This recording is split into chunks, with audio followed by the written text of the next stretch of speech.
flight. It's really fun to be back here. I did my first reading in New York City at KGB Bar probably 12 years ago. So I'm really thrilled to be back in the space, and thank you so much, Sonia, for inviting me to be part of this incredible launch of your beautiful book. As Sonia mentioned, I have a memoir that's out on submission right now. There are any agents in the room, FYI, called Mirror Pain, and it explores my mother's experience with polio and being the daughter of a polio survivor. It's also a memoir that's been described as, quote, very Jewish.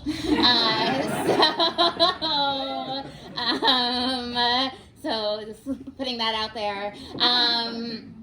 And it's, so much of it is really about family and the strength of family when faced amongst many different difficult circumstances. So I'm going to read two brief scenes from the book. The first is my mother telling me stories. So much of the book, which is actually a collaboration between my mother and I, in many ways revolves around the stories that she told to me as a child. And so I'll start with that scene. I lie under a plaid pastel blanket with satin trimming, waiting for my mother to say goodnight. Banky, as I like to call it, is worn at the edges, wrinkled and darker in the spots I consistently drool. This is my constant companion, along with my teddy bear, Sigmund T. Freud, or Siggy for short, and I hold them tightly as I wait for sleep. Siggy was a present from my mother's psychiatrist, Helen, a woman she has gone to for more than 15 years. I never see Helen's face, but I come to know her voice as she leaves messages confirming appointments on our answering machine. In bed, I listen for my mother's footsteps, the creak and swoosh of the carpeted floor against her feet. It's after 11 or even past midnight, for I am a night owl like my mother, even then. Whereas my father is asleep by 8 and my sister Addie by 10, I'm accustomed to closing my eyes on the couch while my mother watches Johnny Carson or the evening news. When my mother enters the bedroom, she lies down next to me, positioning her body so my head is in her lap. She looks delicate to me, all 92 pounds of her, with a body so slender I can practically fit my child fingers around her wrist. We can wear the same bracelets and rings. She rubs my scalp while I lie there, her fingers massaging until they rest on the large red bump I've had since birth, a cradle cap, the doctors call it. Then she begins to pick, her fingernails digging underneath the skin. It's a nervous habit my sister adopted, but I managed to avoid. When they aren't picking at their own scalps, they're picking at each other's, and when the other isn't around, they're picking at mine. Mom, stop, I tell her, and then she moves to the other end of my twin bed and grabs at my toes. One by one, I feel a pop in the joint and then a release. This is a habit I catch onto. And in my adulthood, the men I share my bed with often ask me to stop brutalizing their feet. Tell me a story, I ask her. She repositions herself next to me. I look up at her. Her skin is smooth and freckled. She could pass for a mother a decade and a half younger, even though she's in her 40s and the oldest mom I know. I don't do stories, she says. You know that. We then go through our routine. Please tell me a story. Well, why don't you tell me a story? No, you tell me a story. Once upon a time, the end. Then I pretend to cry until finally she gives in and tells me a story, one that has nothing to do with, quote, princesses or dragons or any of that fantastical shit. Sometimes her stories revolve around her clients. She recently transitioned from special education teacher to school psychologist, and material abounds from her sessions with middle school students. I'm particularly fond of her Shlomo stories, about a young Orthodox Jewish pyromaniac she meets with on a weekly basis. Shlomo's father owns the #1 Honda dealership on all of Long Island. The dealership sponsors 1 mile of clean highway on the Long Island Expressway, and years later, I think fondly of Shlomo whenever I drive past the sign. One afternoon, Shlomo locks my mother in her office and threatens to burn the building down. Other times, they sit and draw pictures, Shlomo narrating various characters, while my mother colors within the lines.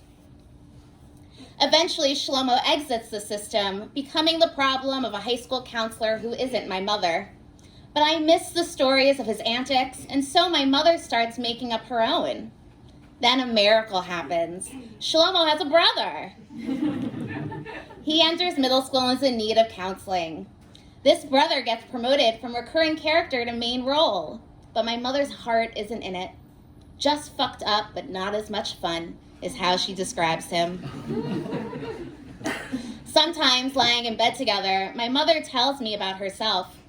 She tells me about her time as a child in a polio ward where she lived for 11 days.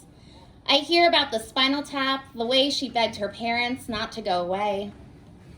I hear about her sister's hospital stay, how 2 days after my mother's paralysis, her sister sat down on the toilet and couldn't get up.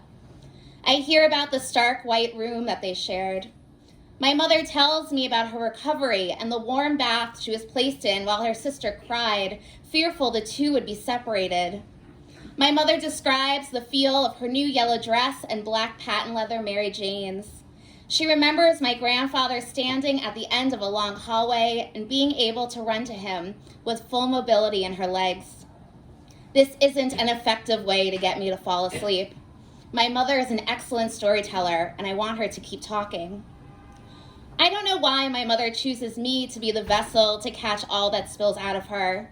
My father has been married to her for over 2 decades, and my sister is about to go off to college. She is much older and more likely to understand nuance. But perhaps I'm the only one in the family who will listen. So that's one section. Well, hold that applause. Another small section that I wanted to share. This year, my parents celebrated their 50th wedding anniversary, which is pretty amazing, and they really wanted to be here tonight. And so I'm just going to read this brief section about the storytelling around their courtship. In 1967, my mother met the man who would become my father. There's the story I tell at parties, and then there's the truth. In the story I tell, my parents met at an anti-war protest, trying to climb the Pentagon building. A bus took students from Long Island down to Washington, D.C. Once there, the students stormed toward the building, planning to grip the brick and climb until their fingers bled. They were all angry at the administration who had allowed its students to be drafted, angry with the students who had chosen to go to Vietnam and then died. They all knew somebody. The police came with horses and tear gas, which they generously sprayed in the faces of protesters. It was a scene that happened many times before, and the students had come prepared with thick scarves to wrap around their noses and mouths. In my version, my father shielded my mother from the tear gas. He held her hand as they ran away. It's a small shift from the truth, but far more romantic than the actuality of their story. In truth, they spoke much later on the bus back to campus, and it wasn't their first meeting. He knew her from her job working behind the desk at the library. My mother was also a good friend of Marcia, the woman my father had recently been dating. They spoke a few times at parties. On the bus, there was small talk, chatter about the day. My mother couldn't sleep. Later, at a stop for the bathroom, my father turned to the student next to him at the urinal. "So," my father said, "never one for social graces. What's the deal with Annie?" They look good together. I say this objectively. They were both short and slight with dark hair. They were attractive but not sexy. My father was going bald. My mother's hair was so long it hit her spine. He wore Coke bottle glasses. My mother's eyesight would begin to falter in the 1970s. And at 5'8", he weighed just under 150. My mother tipped the scale at 89. They both were hippies, far more interested in political struggle than their studies. The not-so-subtle difference, and this would prove difficult later in their marriage. My mother barely drank and only smoked weed once, though she once served pot brownies to her in-laws at a party. She liked to be in control, and her lungs were weak from polio. Inhaling the smoke was jarring. Meanwhile, my father spent much of his early 20s in a stoned haze and at least twice snorted cocaine off a chemistry textbook with his roommate, Bob Dolman. Once, locked out of his house and high on cocaine, he ran naked through the snow. He laughed when he told me about this time. He loved talking about his college days. It must have been around this time that my father's younger brother, Johnny, came to campus and took a series of photographs. Johnny was a talented and charismatic young man, but a troubled teen. He was kicked out of Brooklyn Tech High School at 16 for threatening to throw a teacher out a window. He set fires on private property. He and his older girlfriend liked to have loud sex, and my grandmother complained to my father because they broke the bed and damaged the walls. Once, my father received a phone call from my grandmother saying that Johnny had locked himself in the closet and she was taking an axe to the door. Another time, it was the other way around. The first night, my father brought my mother home. The place looked ransacked, chairs on their sides and pictures pulled off the walls. Yet my father was calm. My mother watched him pick up all that had fallen, all that had overturned. In many ways, it made sense they found each other. They were both middle children from violent families. They both learned tricks to make themselves smaller, the coping strategies that helped them hide away. I'm shocked to learn that my father had a stutter for many years, and when called on in high school, he refused to speak. Turned out, all I needed was a little pot, my dad tells me. First day on campus, I started smoking, and the stutter went away. They both worked hard to maintain a sense of stability. I keep Johnny's photographs in a manila envelope next to my writing desk. I'm grateful for what he's captured in these scenes. In one photo, my parents stand against the snow.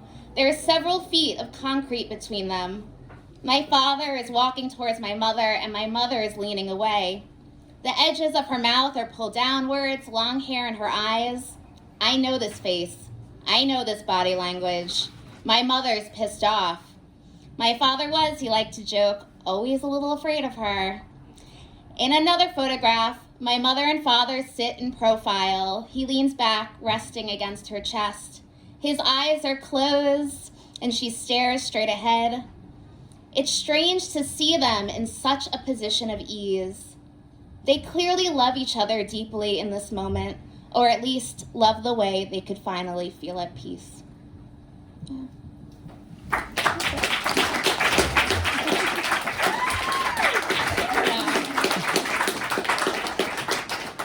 That was fun. Okay.